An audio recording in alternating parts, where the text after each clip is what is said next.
Sektor ekopelancongan di Baclalan yang terkenal dengan produk pelancongan tanah tinggi dijangka terus berkembang seiring peralihan negara ke fasa endemik COVID-19.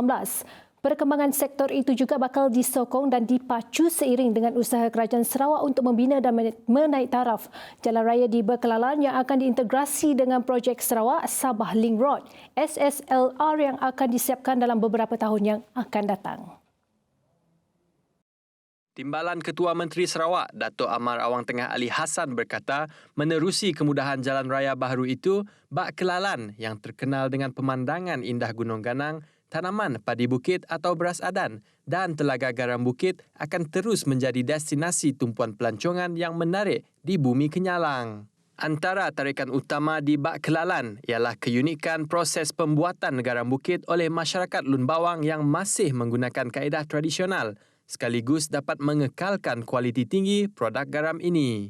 Selain daripada macam ini, packaging macam ini, kita pertingkatkan cara-cara yang tradisi kita tu. Kita buat packaging. Memanglah kita harus dipermodankan, tapi jangan kita lari daripada cara-cara kita buat packagingnya itu. Itu akan menjadi satu tarikan. Katanya, pelancong juga dapat mencuba sendiri proses penghasilan garam secara tradisional manakala pengusaha garam di Baclalan diminta menyediakan pameran produk berkenaan agar pengunjung dapat memperoleh maklumat dan seterusnya membeli produk berkenaan sebagai buah tangan. Awang Tengah mengadakan lawatan kerja ke beberapa lokasi eko-pelancongan di Baclalan baru-baru ini dengan disertai Timbalan Menteri Pengangkutan Dato' Henry Sum Agong yang juga Ahli Parlimen Lawas.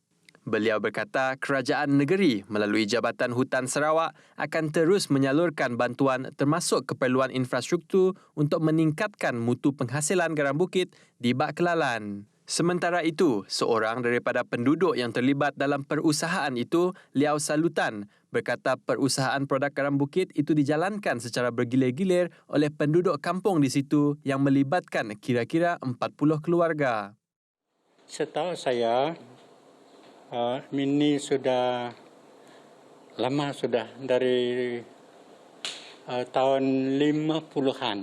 Kami nenek sudah mulai buat ini sampai sekarang. Kami sangat terbuka dengan agensi-agensi kerajaan untuk melihat keperluan kita, kemudahan yang kita pakai di sini. Dia sangat menolong orang kita, komuniti kampung Budok Bui. Di Baclalan juga terdapat beberapa kampung yang menyediakan kemudahan inap desa dengan panorama perkampungan, sawah padi, ternakan kerbau yang dikelilingi gunung ganangnya di samping cuacanya yang dingin dan berkabus pada waktu pagi dan selepas hujan. Baclalan yang menjadi pintu masuk ke puncak tertinggi di Sarawak iaitu Gunung Murut juga destinasi popular bagi para peminat sukan mendaki dan rekreasi meredah hutan.